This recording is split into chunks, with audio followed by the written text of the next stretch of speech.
What's a not safe for work piece of history everyone has forgotten about? Raphael, the Renaissance painter the Ninja Turtle is named after, died after having sex with his mistress for an entire day without stopping. We would have more mummies nowadays if the Victorians didn't eat them all. Heard also they would pound them to dust and use them, mixed with paint, to paint their home. Citation needed. Yeah, they used it to make a brown pigment called mummy brown. It was more used by artists rather than as a house paint though. As if Victorian houses aren't haunted enough already lol. 3 children died of the consumption here, 1 man beat his pregnant mistress to death, it was used as a sanitarium for a while, a widow died of ennui after finding out her husband was lost at sea, and the whole thing has been painted top to bottom with the ground-up corpses of Egyptian royalty. That house is gonna be haunted as fluff. I'm reading this like a pitch from a goth realtor on a show called House Haunters. I'd watch that show. The inventor of the autopilot crashed his plane while attempting to join the Mile High Club. A couple of NASA interns several years ago stole a huge number of moon rocks brought back during the Apollo missions, spread them out on a motel bed and had sex on them, just so they could say they'd had sex on the moon. That seems like a spectacularly bad idea. Moon rocks, and even moon dust, are pretty sharp, no atmosphere equals no erosion to smooth things out. Not something I'd want in contact with my naked skin. The Romans fluffed a natural birth control into extinction. I forget the details, but essentially there was an herb on some Greek island that acted as a natural birth control. The Romans proceeded to fluff so often that said plant no longer exists. Silphium, while its effectiveness and even use as a contraceptive is debated, it's possibly been rediscovered and may in fact just had its name identity drift over time and has been hiding in plain sight. My all-time favorite, it seems there was some super important Chinese empress who made emissaries and foreign dignitaries go down on her at least partly as a sign of dominance. Mozart. Loved farts and poop jokes. Loved them. Read some of his weird letters he sent to friends that were just filled with poop and fart jokes.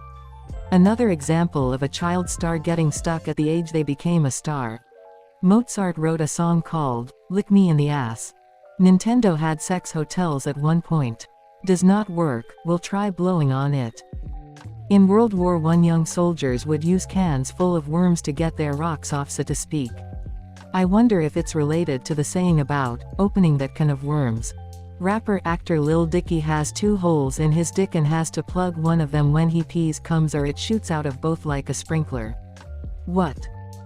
LD has this condition, I guess you'd call it a birth defect. I know someone whose son had this, we used to work together. Doctors did surgery on him when he was an infant to correct it. Then why isn't his stage name, Double Dicky? That sounds much cooler. It was regular and expected for a young samurai in training to be redacted by his master. In fact, since samurai were forbidden, officially, to exchange money for service, it was often the carrot to incentivize older samurai to take on and mentor wards. The expectation of submission was even written into formal samurai contracts. Spartans used to make love with each other to have a better bond with their fellow warriors. Me and the boys, about to fire up cod. Piss poor came from people selling their piss to tanneries so they could afford to buy food and basic necessities. If you didn't have a pot to piss in, you were even worse off. In ancient Rome there was a tax on the trade in urine. It's where the phrase, money doesn't stink, pecunia non olet comes from, meaning that no matter its source, money is still money. If I'm not mistaken, hot urine and water was used in Scotland. It was called wool walking. Women would pour it on the wool and knead the wool. It helped make the wool softer, denser and more durable. Yeah, the ammonia in urine, when left to age, and other compounds were used to soften and wash all sorts of raw materials. It softened lanolin, a sebaceous wax produced by sheep, and was also used to extract dyes from plants. The horrifying and unforgivable incident involved the Soviet cosmonaut Vladimir Komarov who, on April 23, 1967, Komarov tragically died during the re-entry phase of the Soyuz 1 mission. Soyuz 1 experienced a series of technical failures throughout the mission, including problems with its parachute system as the spacecraft re-entered Earth's atmosphere. The parachutes failed to deploy correctly, causing the spacecraft to crash land. The intense heat and impact destroyed the capsule and left only charred remains of Komarov that were later declassified in pictures, sending shockwaves throughout the world of the cruel atrocities that the Soviet government committed in the name of exploring space. Before that, he was screaming in agony and anger as his body was burning up from the intense heat, with his final moments flashing before his eyes as the searing pain was too much for him to handle, and I think he died from a heart attack before being burned further to death. This mission is particularly notable for the significant risk and loss of life involved in early space exploration. Komarov's death highlighted many of the dangers faced by astronauts during that era, and the mission led to numerous safety improvements in the Soviet space program. Komarov knew the ship would probably kill him before he went up. He knew the thing was shit engineering design compounded by shit construction, so he wrote in his will or similar document that wanted an open casket funeral no matter what. He also knew that the brass would have to attend and it would be an event, so they'd be forced to see what they had done. The only female emperor, sovereign of China, Wu Zetian carved her kitten onto a mountain. James Joyce had quite the fart fetish and immortalized it in some very dirty letters to his wife Nora. I don't remember much at all of Ulysses from school, but God do I remember the letters. Mary Shelley, the author of Frankenstein, apparently lost their V card on her mother's grave. The proof that unstable goth babes are not a recent invention. She also probably wrote Frankenstein in a crazy bender with other authors also writing. I love this part. While drinking and using a mixture of laudanum and blow they wrote stories all night. Frankenstein was written as part of a dare, that may have included sexual acts if she couldn't win. Revolutionize fiction forever or S my D. Hand me a quill. Andrew Jackson beat the brains out of multiple men while in office. My kid had to do a presentation report for elementary school on him. His life wasn't very fourth grade friendly. There was that one time a guy tried to shoot him with 2 pistols, but both guns failed, so Jackson beat him with a huge stick instead. I'll have to tell this story to my engineering classmates. Really drives home the importance of redundancy. Even with 2 there's a chance it could fail. Guy should have had 3 or 4 guns. He also taught his parrot how to swear at people walking by, and it continued to do so even after Jackson passed. The Radium Girls from the United States. Just read a book on them and it was horrific. The radium poisoning made their jaw bones fall out with their teeth. Not to mention all the sarcomas and the one girl who hemorrhaged and bled out because the poison ate through her jugular. They were told the radium was safe despite there being known health risks as early as 1901. There were still radium factories being operated as of 1978. 796 babies' bodies found in a septic tank in Galway, Ireland.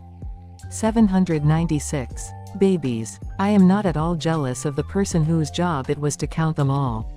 I think the pertinent info you're missing is that the septic tank belonged to a home for unmarried mothers that was owned and operated by the Bon Secours Sisters, an order of Catholic nuns. In ancient Pompeii, the way they would direct you towards the nearest brothel was with a duck engraved into the pavement and walls pointing the way towards it. The engraving survived the volcanic eruption, so if you go to Pompeii today you will find the paths literally paved with ducks. When I was there we stopped by a group led by a guide lady at the exact moment she showed them the carvings and asked them what they thought it was. Everyone said some mild things like, leaf, boat, etc. And I was like, that definitely looks like a duck. And the lady turned to me, yes, exactly, thank you. It was fun. The absolute atrocities that Japan committed during World War II, not only the decimation of the Chinese people but also on their own turf. Examples being the horrific stuff done at Unit 731. Shit should give you nightmares.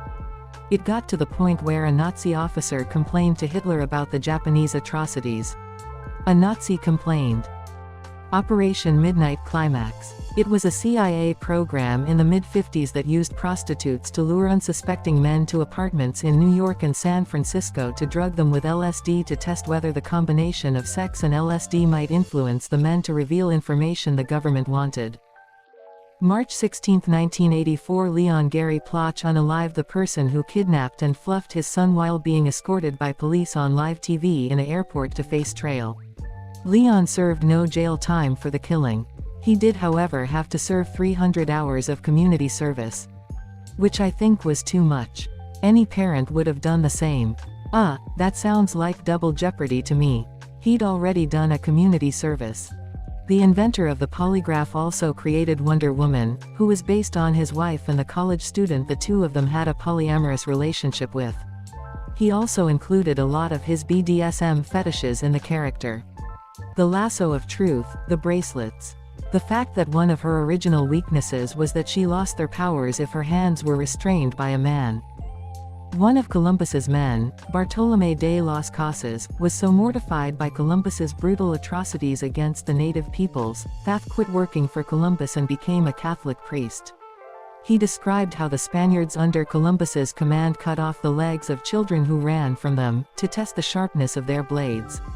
According to de las Casas, the men made bets as to who, with one sweep of his sword, could cut a person in half.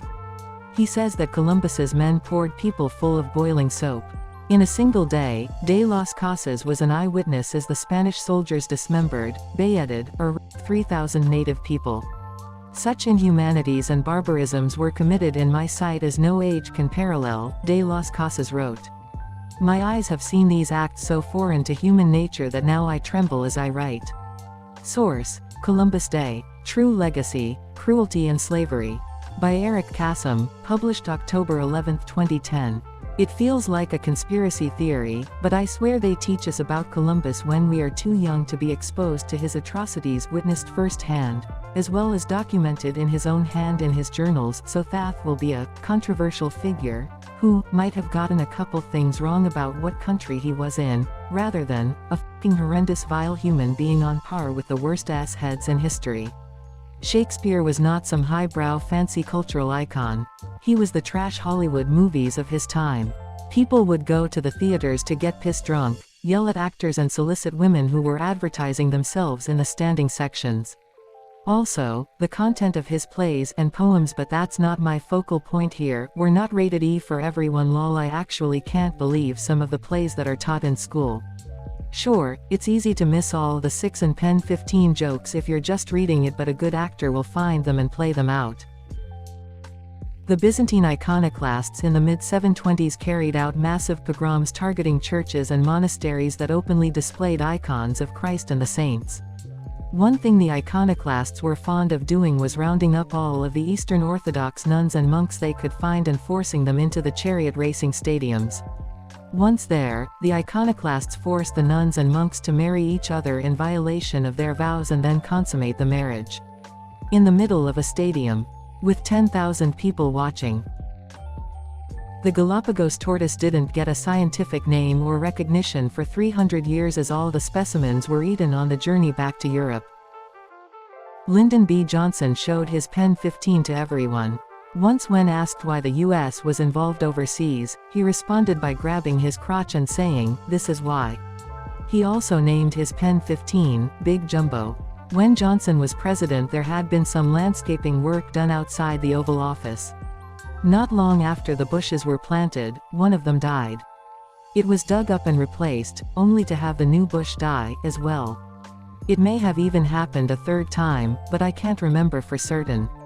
The Secret Service realized that the bushes did not die of natural causes, and due to their proximity to the door exiting the Oval Office, and therefore, also to the president, they became concerned that someone was getting dangerously close. They decided to stake out the area and soon found the culprit, as LBJ strolled out the door and took a leak off the deck area, directly down onto the bush. You can take the boy out of Texas, but you can't take the Texas out of the boy. The sinking of SS Princess Alice on the River Thames in London, around 20 years after the Great Stink where the Thames was 6 foot deep of raw human sewage, despite attempts to clean it up, the SS Princess Alice was hit by another vessel and sunk. Some of the people on board drowned after effectively drinking human excrement, as the boat sank right next to sewage outlets.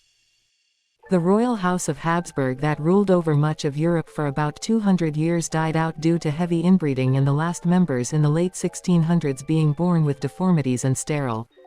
The family still exists. It was a pretty big dynasty and inbreeding was limited to some branches. The Austro-Hungarian branch is still around, but they were forced to renounce titles etc. Jeffrey Epstein didn't kill himself. In 1969, I believe a group of deep-sea divers in the North Sea were depressurized so fast by human error from their pressurized living quarters that one person got sucked through a tiny gap in a millisecond, ripping the skin off and pulverizing his bones, while the other's blood got boiled, basically cooking them from the inside, again in a matter of a fraction of a second. Kind of. What happened was the diving bell was opened incorrectly, causing the explosive decompression. The workers opening the bell were struck, killing one.